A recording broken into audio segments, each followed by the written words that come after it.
Few years ago, I had a client, let's call her Maria. We're going to change the names of the family to protect their privacy. She came to be heartbroken and distraught, not because of money, but because of a breakdown with her family that devastated her.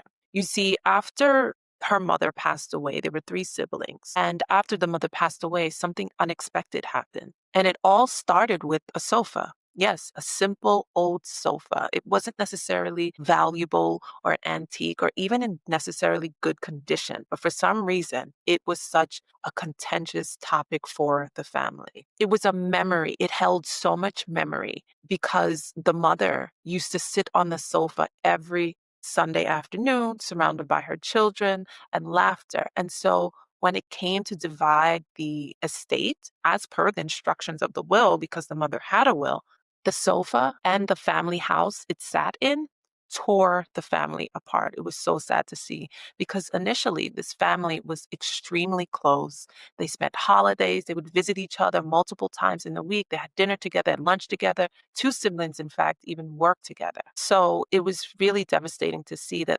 the objects had torn the family apart and they were unable to come together based on the values and the shared history and love for their mother. Now, the mother's will said that the house should never be sold, but nothing else was clear. No one knew who would take care of it, who would live there, how to cover the expenses such as taxes or maintenance. And so emotions ran high, fingers were pointed at one another, and misunderstandings grew. And soon the siblings were fighting like cats and dogs, not for money necessarily, but over memories and wanting to control. And so by the time Maria came to see me, the house was empty. Other family members had scavenged and took advantage of the division between the siblings. And so they took the opportunity to take things that were assigned to them because they knew the family wasn't speaking. And so they took advantage of the division to help themselves to cars, to jewelry, all sorts of things. And that's when I realized like this story is not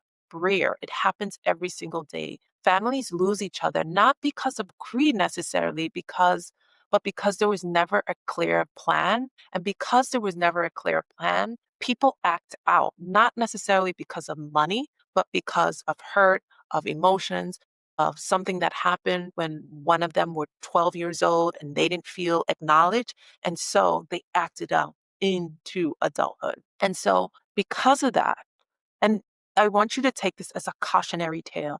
And if you think this can't happen to your family, I want you to begin to think that it's possible. Even the closest of family are vulnerable to division and dissent when there's no plan in place to direct how things should go. And because of my love for estate planning because I see it as a way to bring families together, to provide direction, to provide clarity, to bridge relationships that perhaps had acrimony in the beginning. That's really why I really love estate planning.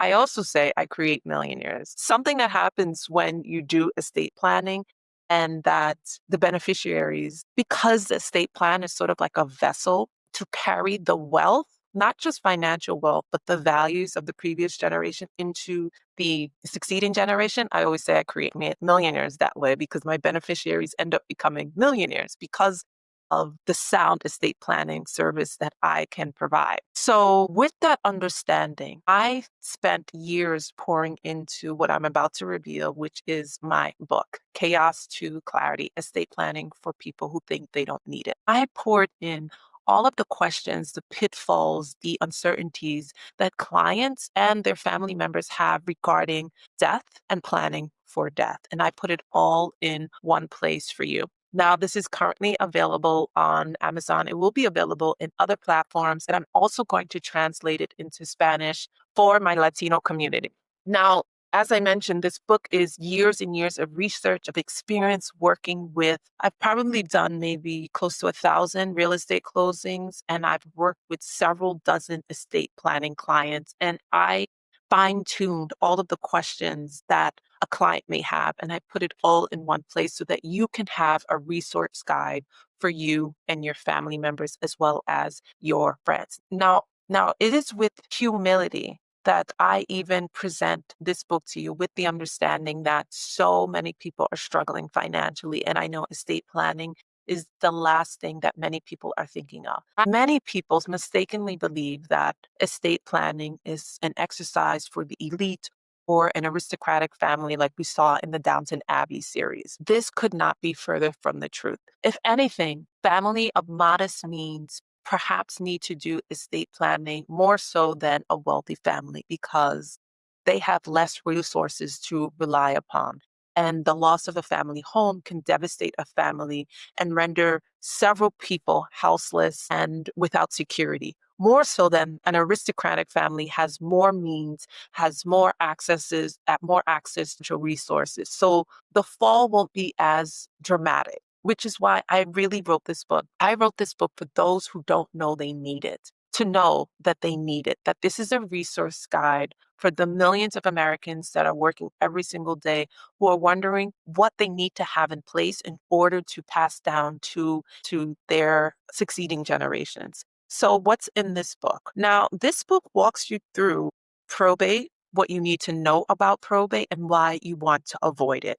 It also walks you through why a will is not enough. A lot of people think having a will is the only estate planning document that you need. This also could not be furthest from the truth.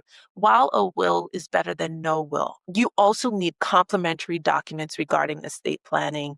That a will just is not sufficient in order to allow a smooth transition. We also go through will challenges, people who are not happy with how a will is written and so can challenge it, and who can be a party to challenge a will, which is why it's another reason why it's not enough. Then the book highlights the different types of trust. I know in social media, people are always talking about, oh, you should have a revocable trust and yada, yada, yada. However, this book outlines when and where a revocable trust is appropriate, but also when and where an irrevocable trust is appropriate. An irrevocable trust is appropriate if a person is planning for Medicaid long term care, not to be confused with Medicaid.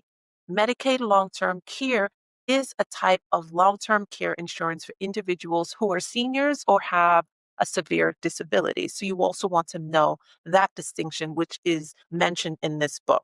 How to become Medicaid long term care compliant. That's what also is mentioned. What are the provisions or the paragraphs in an irrevocable trust to make sure that a person's trust actually is Medicaid long term care appropriate? Because there's specific language that the IRS looks for to make sure this is actually an irrevocable trust for Medicaid long term care purposes. Also, what to do if you have children with disabilities who receive Medicaid, not Medicaid long term care. Should you set up a trust, and what type of trust you can set up for them? Because the likelihood, if you have a child with disabilities, is that the child will outlive you. And so you want to have protections in place to make sure your child is cared for with comfort and care as if you were there. And trusts are the legal tool used to ensure that your children are cared for in the long term. And so this special trust for that, which is outlined in the book. Also, in terms of taxes, what type of tax structure are there if you use a revocable trust compared to an irrevocable trust? And also, depending on what state you are in, are you exposed to any tax liabilities? This book also walks you through inheriting assets. If you inherit a home through probate, what happens to the mortgage? And the home still has a mortgage. What happens to the mortgage while the house is still in probate?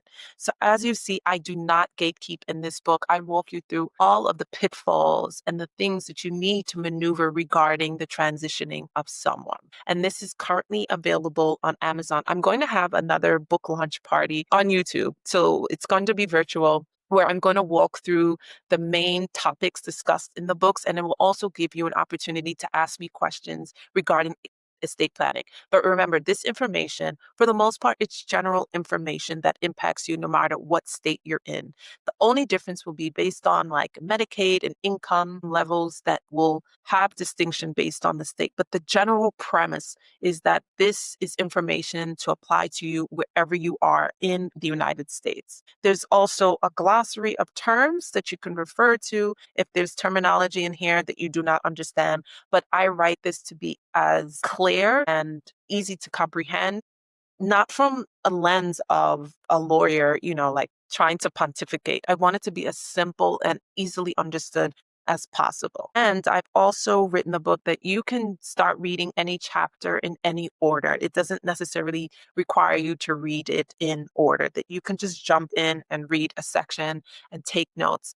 And what I think is also fun is that I do have some estate planning worksheets and letters that you can use in the event that you are an executor or you're a trustee, that you can use, or if you're planning on seeing an attorney in your state regarding estate planning, there's some worksheets that you can use and work through just to begin the discussion. As I mentioned, so many American families are struggling right now financially with the government shutdown and the chaos that's happening right now in the United States. And so I think it's so crucial to return to the basics, to have a clear plan in place for you and your family to avoid any impending chaos. Estate planning, from my lens, is the last act of love that a person can do for their family members because it gives clarity for succeeding generations. It gives security because everyone's assigned a role. It allows people to grieve with dignity